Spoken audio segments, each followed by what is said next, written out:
I just kind of, it was a very instinctive process. I mean, even choosing the project in the first place, I had a great feeling when I was reading the script. I just felt like I knew the guy, and the world that Francis created just made everything so easy. I mean, it was like the easiest film I've ever done. So I can't really describe what the real journey was. It was just, I had a very similar journey, I guess, as my character. I mean, I just sort of got plunged into this world, and I could just react to it as honestly as I could, I guess. Voilà, donc évidemment la question que je n'ai pas traduite au début, mais vous l'avez tout compris, je sais, c'est bien sûr que ce film, c'est presque un road movie, puisqu'avec le cirque, nous voyageons à travers cette Amérique. Et je voulais savoir, bien sûr, en début de cette conférence, quel était le voyage artistique qu'eux-mêmes avaient fait, quelle expérience ils avaient vécue. À vous, mesdames et messieurs, de vous lancer. Ah, voilà. Je voudrais connaître, comme le milieu du cirque est fortement évoqué, je voudrais savoir quels sont les attachements qu'ils avaient avec le cirque, et s'ils se sentaient eux-mêmes saltimbanques du fait qu'ils voyageaient beaucoup avec leurs films. It's absolutely like a circus. I mean, a circus is a big family that travels together and lives together for a while, and there are a bunch of different mixes of personalities, and everybody has different talents, but everybody comes together with one common goal, and it's a bit nomadic, and you travel around and set up very quickly and cause a bunch of damage, and then, disappear at the same day. It's very similar. It was every aspect of the question was answered. Francis' answer. I mean, I guess I could only add that I think it's slightly easier doing films. I mean, just from my brief experience in a pretend circus. I mean, just having to imagine people living in a train together, and also the intensity of performing every night. I mean, I'm surprised there aren't more murders in circuses. It's like, it would be absolutely insane to do that all the time. I just did a movie for 8 months, and I almost killed myself. But you survived, that's cool. Oui. You know that act when the beautiful lady stands in front of a board and the nasty guy takes a Bowie knife and goes,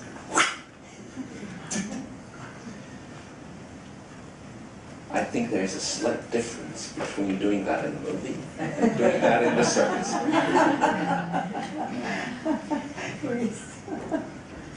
Yes, I think it's true, the aspect of traveling, and that, it's a collaborative medium, that all these people have to get together and create, use their talents and their gifts and their skills, and there's parts of it that are very physical and labor intensive, and then there's parts of it that are more performance oriented. So yes, I definitely see a similarity between the movie to film.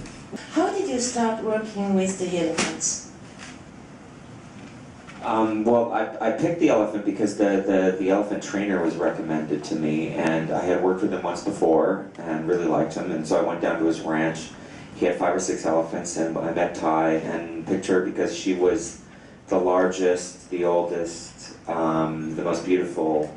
I loved how warm she felt and the freckles on her, trunk and forehead, and her coloring was really beautiful. But also, she could do everything that we needed her to do. So just finding her was a bit like finding a gold mine. Reese, I see you nodding to what Francis is saying. You probably had the closest experience, so to speak, when you were up on that elephant. Could you tell us about it too? Oui, parce que c'est une question, j'imagine, pour effectivement. Oui, et la question was how? Oui, comment? How did you really approach? How did you start working? Well, I've had experience working with animals before, and in my last film we did a lot of work with a dog, and what I learned from that was that you have to figure out what the parameters of the animal's behavior is. And you work with the trainer to bring out that behavior in order to evoke a particular emotional value. And so I did the same thing with this trainer. So we figured out exactly what she could do, and then we would figure out, okay, if there's a scene where Christoph is going to be hitting her with a bullhook, and he had never hit her with a bullhook, he never touched her, but he would swing a small stick, and he would scream and act like he was hitting her. And the trainer and I had worked out a series of behaviors that would look as if she was reacting to being hit. which might be raising her head and opening her mouth, or stepping to the side, or wincing and shutting an eye. And we created a system of these behaviors, and so the trainer would just stand off to the side of the camera and talk to her, and have her, and she's only listening to the trainer. And so then you marry the two together and you get the feeling that she's being beaten. And so we did that for every different kind of scene. Does that answer your question? Yes, thank you. But I'm very eager to listen to you about your experience with the elephant. How was it to ride an elephant? It was incredible. It was frightening at first, and I was really nervous and scared because there was really no safety equipment or fake wires holding me up or anything like that. So the first time I sat on the elephant, Francis brought me and he took a picture of me. And then after about 3 months, she had to be comfortable with me and I had to be comfortable with her. So we learned the routines, and Christophe was there too, learning this performance. It was an incredible experience. It's sort of like riding a big horse, like a big, slow horse. Autre question? Alors une question pour le metteur en scène. Je voulais savoir quand et comment il avait découvert le roman de Sarah Gruen. Et la deuxième partie de la question, c'est que le film est globalement très semblable au livre, et je me demandais quel a été le rôle de l'auteur du livre dans le scénario ou dans la mise en scène. Est-ce qu'elle l'a conseillé? My first experience with the novel, my wife actually read the novel and knew that I was very interested in the circus and recommended it to me.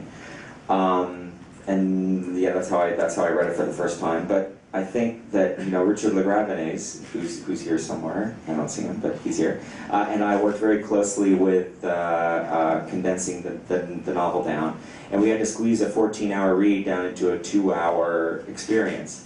And so I think it was, we tried to focus on the spirit of the novel, and we tried to focus on kind of the tentpole moments and scenes and sequences that you would remember from the novel, that the fans would really remember, the kind of anchor points of it. But we did some changes. We cut out a lot of the older Jacob sequences. The book was, intercut with the 1931 story and the old Jacob in a nursing home. And we decided to cut that out. And we also combined two big characters. August in the novel was not the owner of the circus. There was a man named Uncle Al in the novel, and we combined August and Uncle Al together. And partially out of trying to find some depth to the character of August. August in the novel was also schizophrenic. And quite honestly, I wasn't quite as interested in an excuse, in a way, for his behavior. And I liked giving August humanity and a logic to his thinking, and that he built this family and built this business and has his life that he's protecting, and it makes sense, and I think it just makes him a human, and that's what I was interested in doing.